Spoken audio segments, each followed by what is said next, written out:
ay nananalangin at nag-aasam na magkaroon tayo ng ganitong klaseng gawain ng sama-samang pagpupuri at pagsamba sa Panginoon sa pag-isikap po ng ating kapatid na si Sister Ces, ay minabuti po ng Panginoon na tayo po ay magkasama-sama at mapangyari ang hapon na ito. Ito po ay pasimula na po ng ating gawain dito po sa Venue 38. Ibig sabihin, every Sunday na po tayo dito. Palakpakan po natin ang Panginoon. Purihin po ang Diyos na buhay. At hindi ko na po para ulitin pa ang mga nasambit ni Pastor Derwin kanina. Siguro po upang ipaabot na lang din ang aking pagbati sa bawat isa at ang aking pong pagpapasalamat sa paglalaan po ninyo ng oras. Ano po? Una, para sa Panginoon. Pangalawa po ay upang maging pagpapala sa isa't isa. Sa hapong ito po, humihingi kami ng paumanhin sapagkat nakikita po natin ang ating mga pangangailangan sa upuan at sa electric fan. Susubukan po natin na next Sunday, yan po ay ating mabigyan ng solusyon. No po? At nawa po ay hindi ito una at huli, kagaya na banggit ni Pastor Derwin kanina, nawa ay mas lalo ho tayong magpatuloy sa ating pananampalataya sa Panginoon mula po sa mga Bible study at sa mga pag-aaral ng salita na atin pong kinabilangan noon. Kaya po, mga minamahal, ang pagbati po mula sa Victory Church of Jesus Christ Main Office, mula po sa bayan ng Noveleta. At kasama po natin ang ating mga leader. Andito po ang ating church elder, Sister Jonah Matel, ang ating pong church council, and dyan din po si Sister Prency De Leon at Brother Dennis Kayabyab. Yun pong nagpaawit kanina.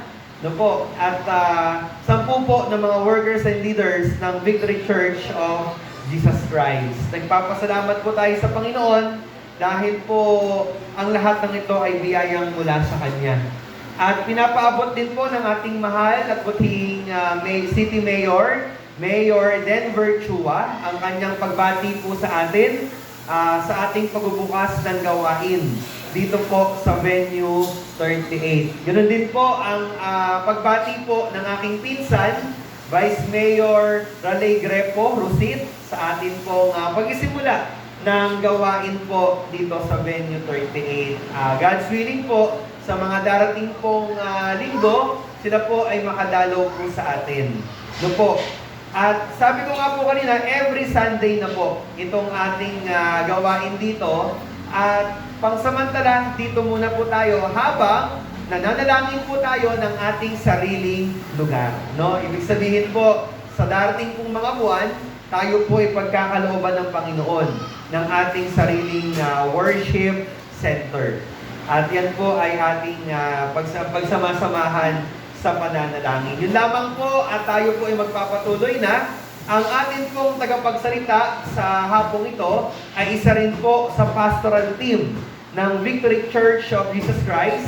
Siya po ay nakapagtapos sa Philippine Missionary Institute at naggamit po ng karangalan dahil po siya po ay isa sa mga best student sa kanyang kapanahunan.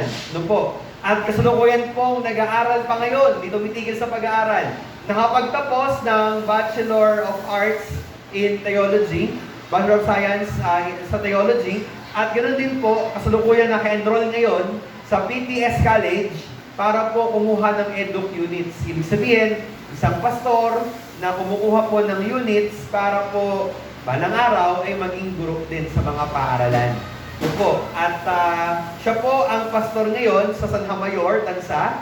At kasama po natin sa pagtulong sa mga kabataan sa 2322 Children's Rescue dito po sa ating mahal na lungsod. Hindi ko na ho papakahabaan pa. I-welcome po natin ang ating tagapagsalita, si Pastor Derwin Kayabyab.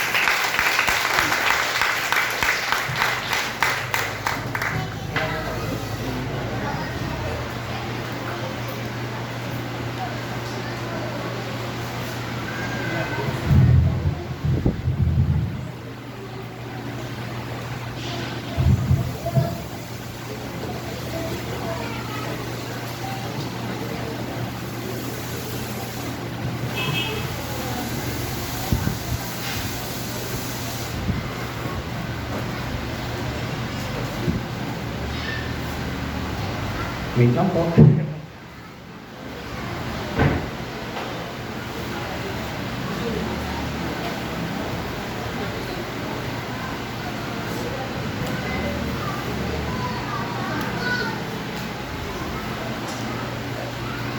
Yan, sige po.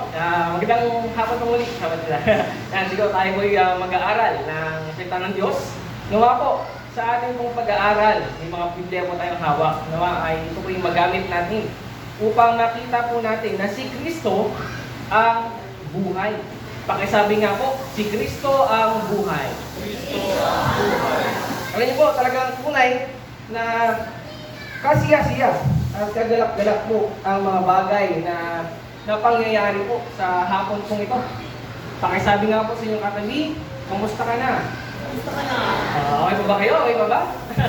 Okay ba? Yan, sige po. Kung okay po tayo po yung magsisimula sa ating pong pag-aaral ng salita ng Diyos. Mula ang ating pamagat. Ang pamagat ng ating pag-uusapan ay si Kristo ang buhay. Mahalaga po na maunawaan ng bawat isa, sino ba si Kristo? Sino ba ang ating Panginoon Jesus? At ano ba siya sa ating mga buhay? Diba? Alam naman natin lahat, meron na tayong idea kung sino ba si Jesus. Lahat naman po tayo, kilala siya, di ba? Tama po? Kilala po natin si Jesus kung sino. At siya ay yung napako sa krus para sa kasalanan ng sanglibutan. Diba po? So, nandun po, alam na natin yun. So, ang ating pag-aaralan po ay mula sa aklat ng Colosas o Colossians sa English, chapter 2, verses 6 hanggang 10. Yan po ang ating pag-aaralan. Aking pong babasahin sa Tagalog. Kung may mga Biblia po tayo, pwede pong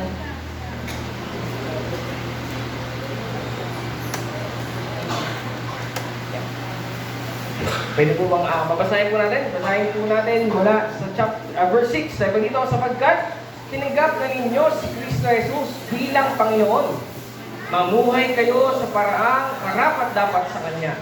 Verse 7, magpakatatag kayo at patuloy na lumago sa pagkakilala sa Kanya. Magpakatibay kayo sa pananampalatayang tinuro sa inyo at lagi kayong magpasalamat. Mag-ingat kayo upang hindi kayo mabihag ni numan sa pamagitan ng walang kabuluhan at madayang katawan na hindi kay Kristo nagmula, kundi sa mga tradisyon ng mga tao at sa mga alituntunin ng mundong ito, sapagkat likas kay Kristo ang buong pagka-Diyos kahit na siya'y nagkatawang tao.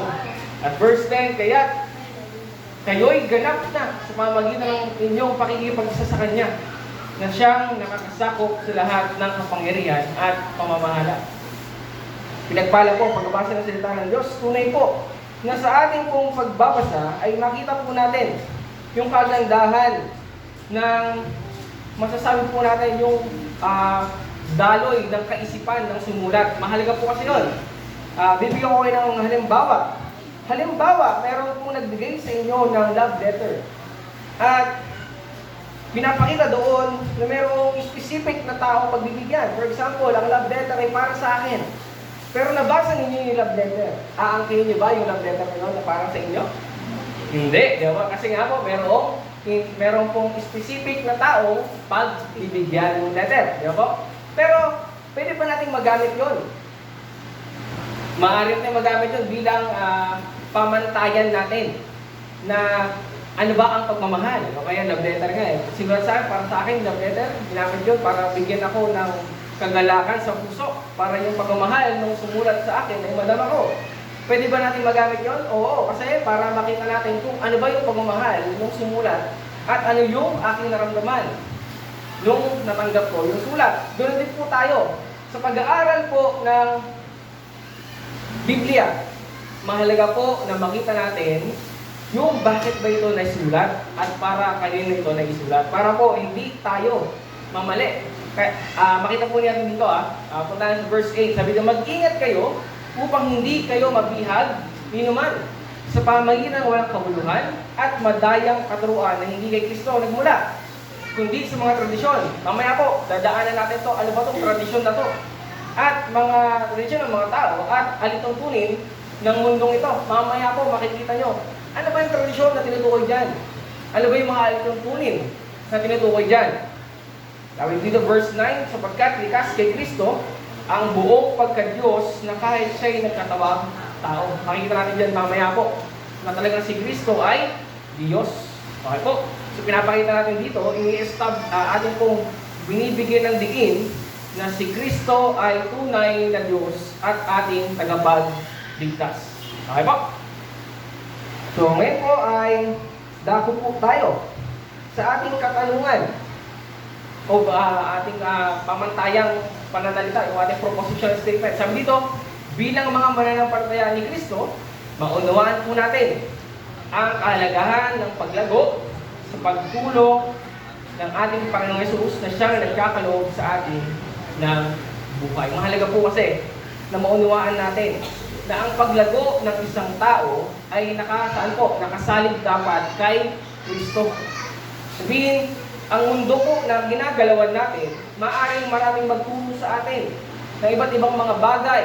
Maraming pong pwedeng ituro sa atin ng mga tao, mga guro, maging ang mga iba't ibang reliyon ituro sa atin. Pero ang tanong, ito ba ay magpapalago sa ating pagkakilala sa Diyos?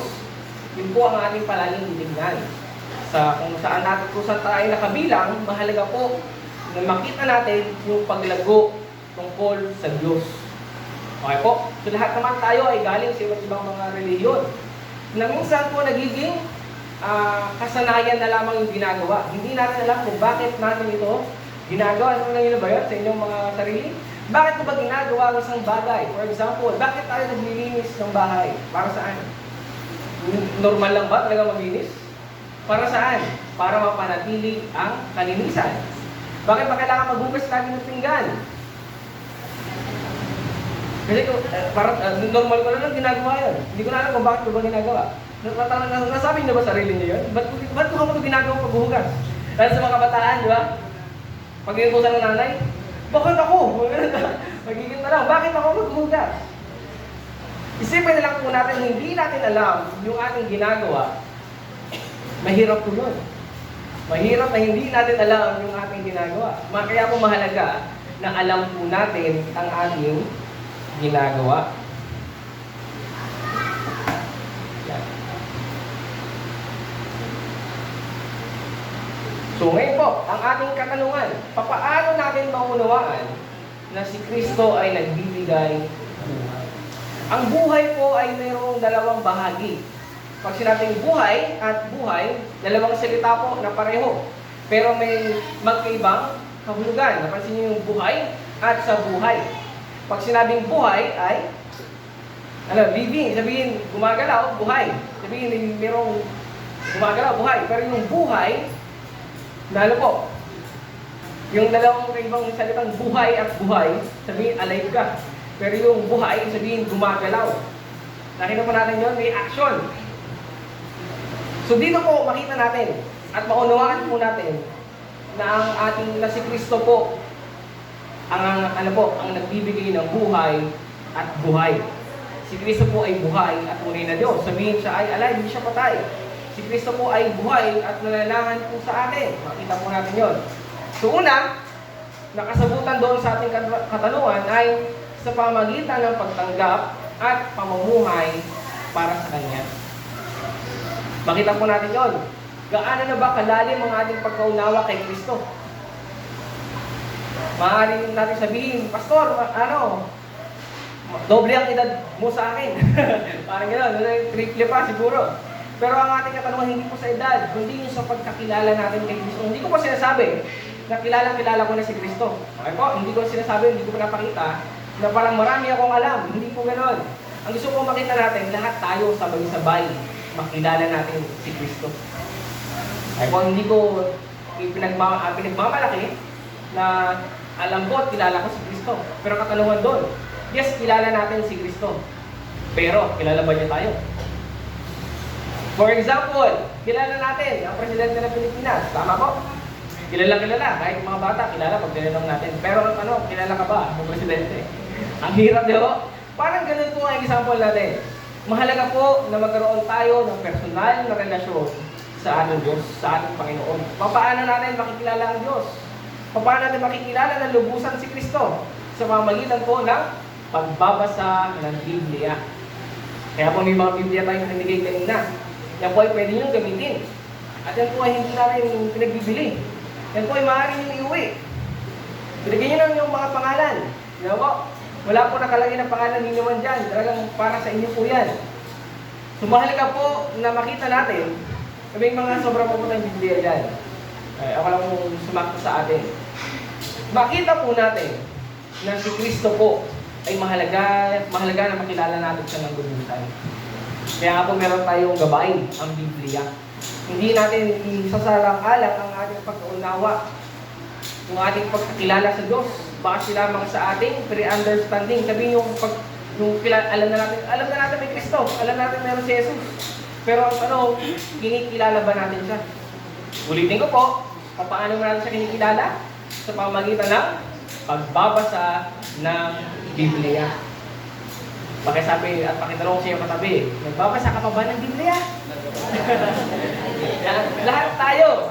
Lahat po tayo ay nangangailangan ng pagbabasa ng Biblia. Dahil po, malabo ang ating mga mata o medyo hindi natin nakakaaninan. Marami pong paraan para tayo ay makarinig ng salita ng Diyos. Meron tayo sa cellphone. Meron tayo sa mga yung audio Bible. Yung sabihin, papakinggan mo lang, i-play mo lang. Papakinggan mo na yung salita ng Diyos. Sabihin, mas maganda yun kasi nauunawaan na papakinggan natin malagi yung salita ng Diyos. Diba po? Pakita natin yun. Diyan, so, basahin po natin yung ating talata kanina.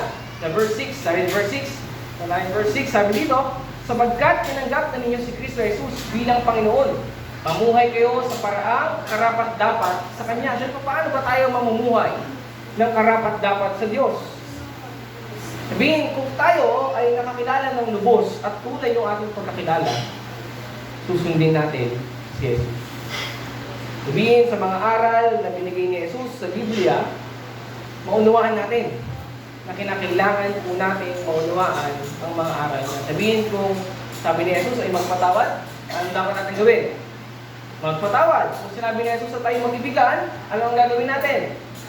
Magbibigan. Sabi ni Jesus, kung tayo ay magbigay, tayo ay magbigay. Sabihin ko, marami pong nakalagay sa Biblia na mga aral at katuruan para tayo ay makapamuhay ng matiwasay. Bagamat, ito po ang realidad ng buhay. Hindi madali ang mabuhay. Tama po ba? Hindi madaling mabuhay.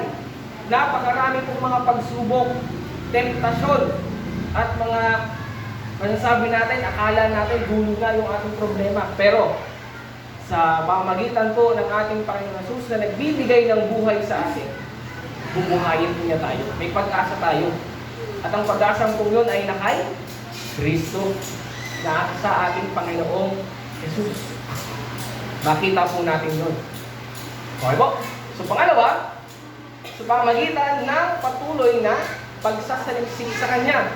Mahalaga po kasi na makita po natin na si Kristo po sa Biblia. Makilala natin ang Diyos sa Biblia.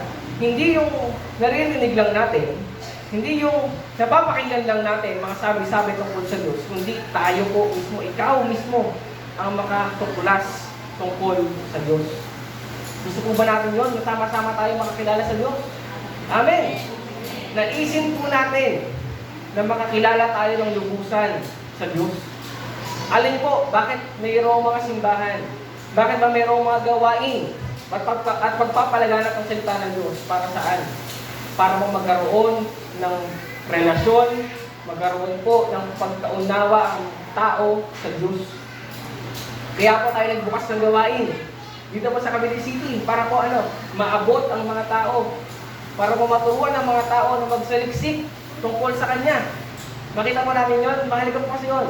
Maaaring sabihin nyo na nakakapakinig naman ako sa mga simbahan, pero may iba pa rin po kung tayo yung nag-aaral. Sabi, Pastor, ang hirap na mag-aaral. So, din ako, ang hirap akong makaunawa. Pero hindi po. Ang pagkaunawa po ay ibibigay niya ng Diyos.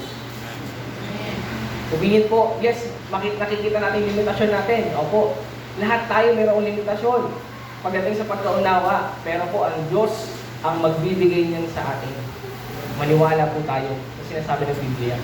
So, basahin mo na yung verses 7 hanggang 8. Sabi dito, 7 and 8, sabi dito, magpakatatag kayo.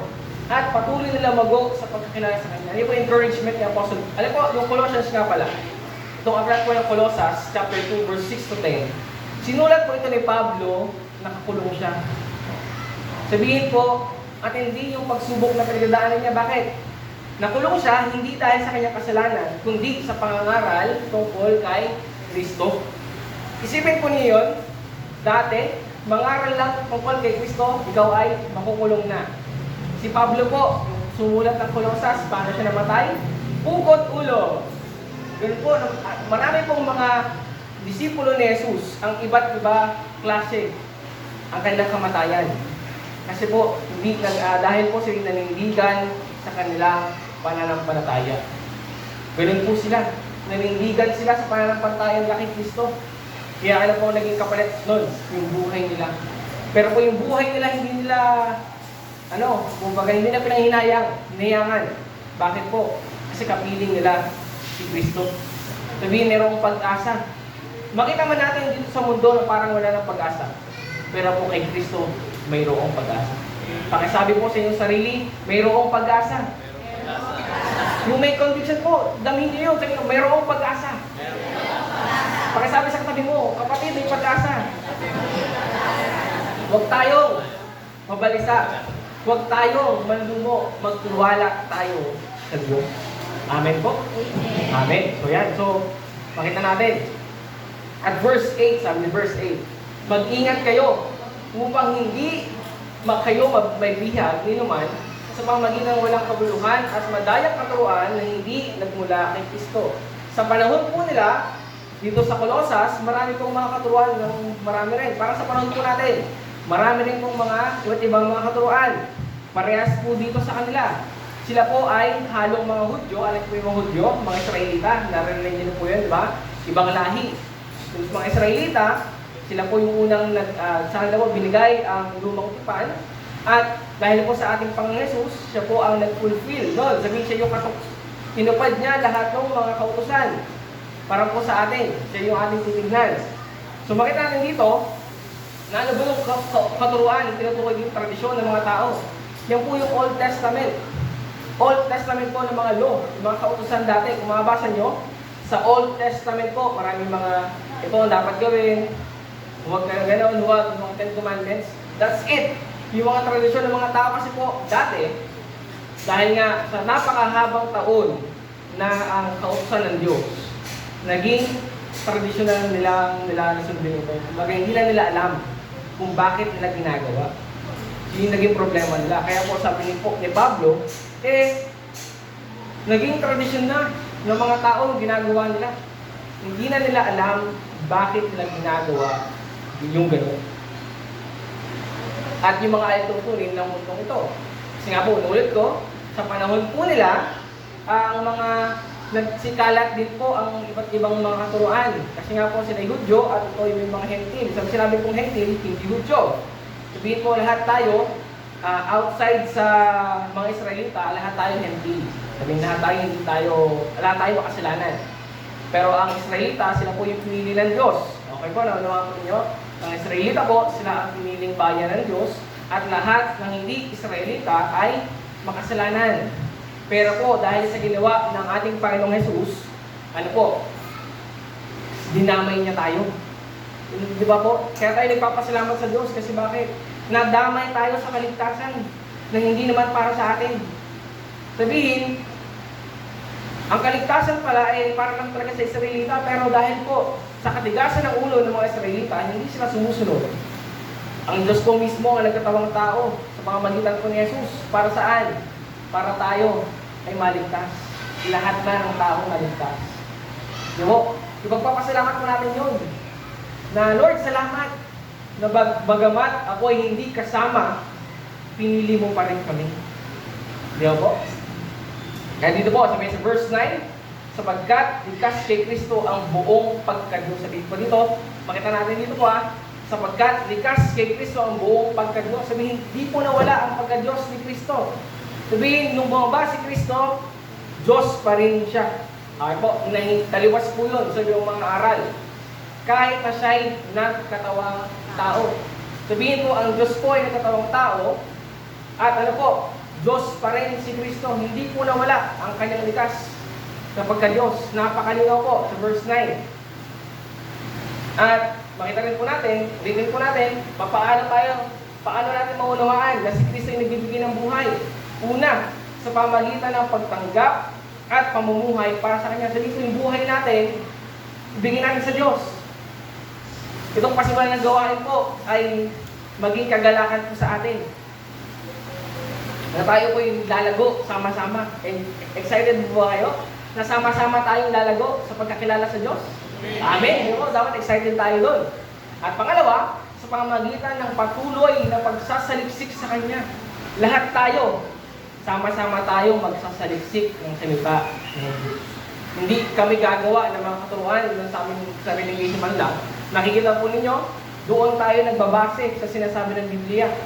Hindi kami gumagawa o hindi ako gumagawa ng mga kuro-kuro. Ito po ay merong ebidensya. Nakita po natin.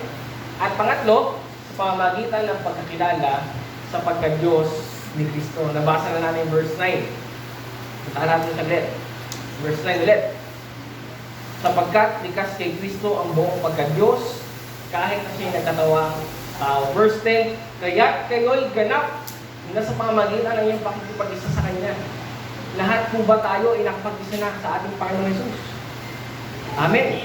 Sabihin po, alam na ninyo sa inyong mga sarili na meron kayong Kristo sa buhay. Mahalaga po na alam natin yun. Na meron akong Panginoong Jesus sa buhay ko. Okay po.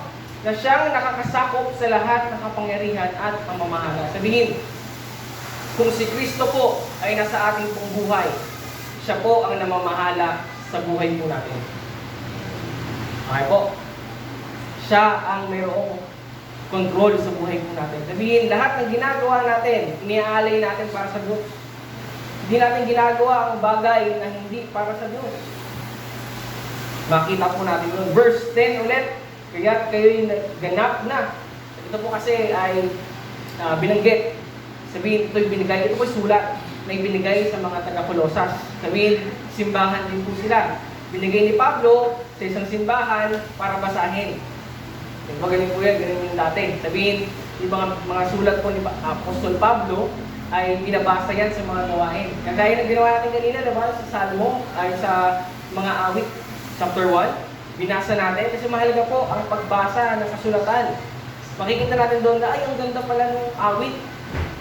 Every Sunday po, every chapter, tayo po yung magbabasa ng mga awit.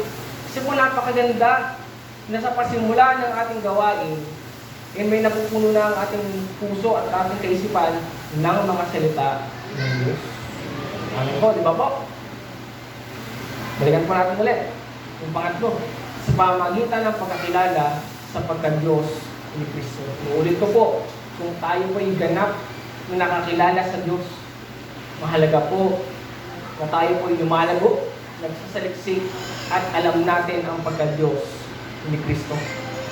Kasi po, kung hindi natin kilala ang pagka-Diyos ni Kristo, mahihirapan po tayo makaunawa ng lubos.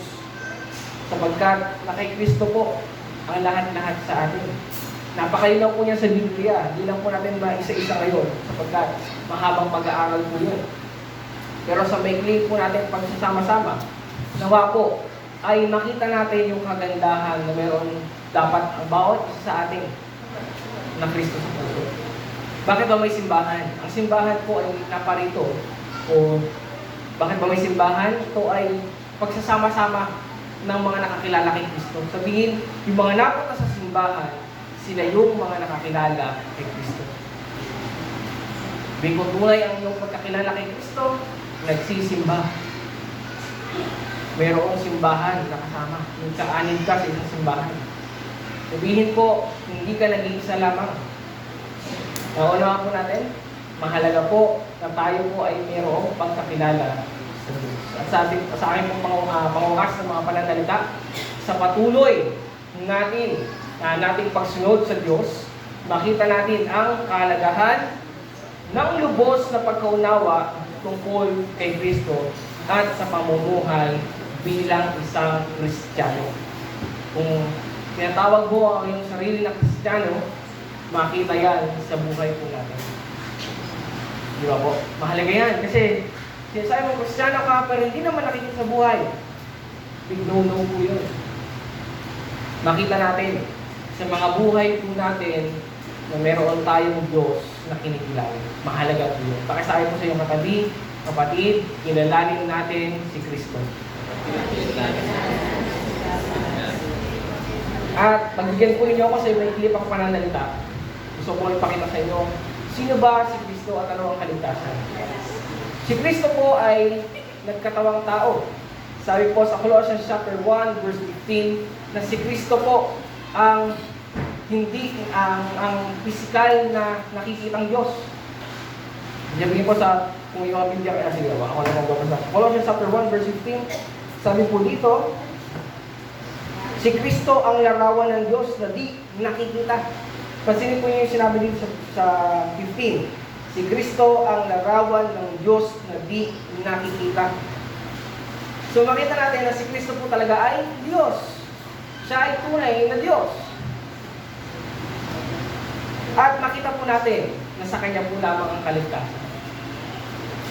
Sa Kanya lamang po, wala po sa iba. Hindi po sa simbahan, hindi kay pastor, hindi kay leader, sa ating Panginoong Jesus lamang po. Mahalaga po, at palagi namin itong tinuturo, kahit po sa tansa at sa nobeleta, palagi po namin inuulit, kilalanin natin, salisigin natin ang Biblia. Magbasa tayo ng Biblia para hindi tayo maligaw. Hindi tayo madaya ng mga taong palakad-lakad sa paligid. At tayo po personal na makatuklas kung sino ang Diyos. Yun po ang ating panalangin sa gabi ito, na makita natin at makilala po natin lubusan si Kristo. Hinihiling po ang bawat sa atin na tayo po sa linggo ko at samahan po niyo ako sa panalangin. Aming Diyos, tunay na kami ay nagpapasalamat sa walang hanggang pagbibigay mo sa amin ng karunungan. Salamat, Panginoon, sapagkat pinaunawa mo sa amin na ikaw ang tunay na Diyos, na ikaw ang aming pong Panginoon at tagapagligtas. Na makita namin, Panginoon, na kami ay tumanggap na kay Kristo. Na kami, Panginoon, ay namumuhay na para kay Kristo. At kinakailangan po namin magsaliksik at magpatuloy. Panginoon, dinadalangin ko po ang mga kapatid na nakikinig na sila po ay magpatuloy sa kanilang pananampalataya. Makilala kanila ng lubusan o Diyos. At tunay, Panginoon, ang aming pong pagkakilala sa iyo ay lumalim at tumibay para po, Panginoon, sa aming pong patuloy pong paglakad sa buhay na ito. Na bagamat mayroong pasakit, mayroong pong mga paghihirap, mayroong mga karamdaman, mayroong pong mga kakapusan sa pinansyal. Panginoon, dinadalangin po namin na kami ay iyong samahan.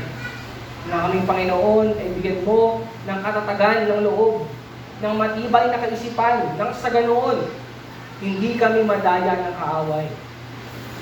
Panginoon, dalangin po namin na ikaw ang maghari sa buhay po namin.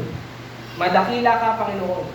Maraming salamat po, Diyos, tunay na kadakilaan, kapangyarihan at pasasalamat ay tanging sa iyo lamang. Ito po ang panalangin po namin sa pangalan ni Jesus. Ang lahat po magsabi ng Amen at Amen. God bless po at palakpakan natin ng Diyos.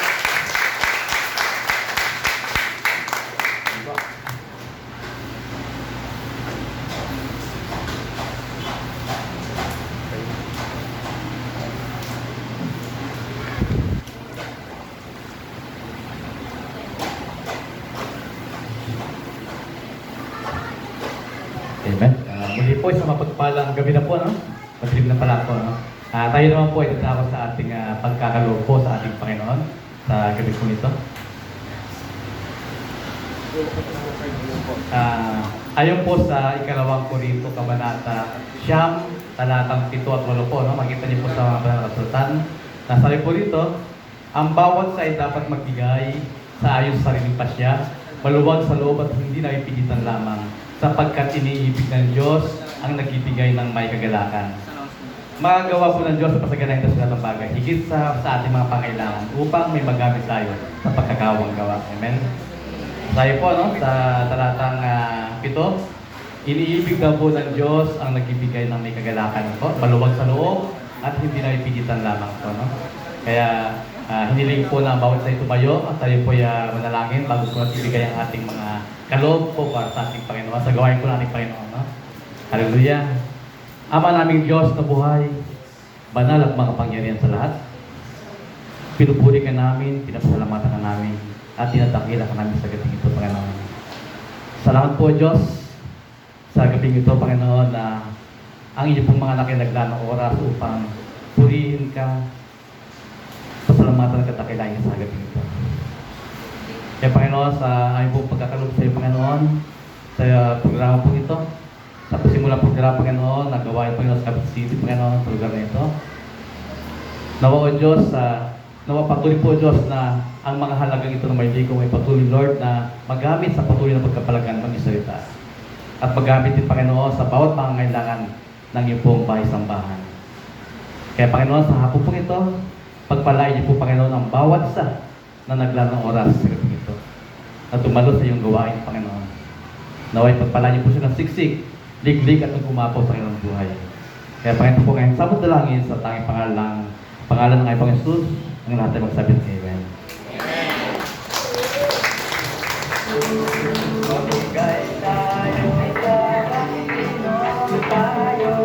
Makakumana tayo.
At ngayon pong gabi ay makakapanood po tayo ng special number mula po sa ating mga kabataan. No? Pero habang inihahanda po ang kanilang musika, ay sasamantalahin na po natin ang pagkakataon for our announcements. No? So again, every Sunday po, tayo ay 5 p.m.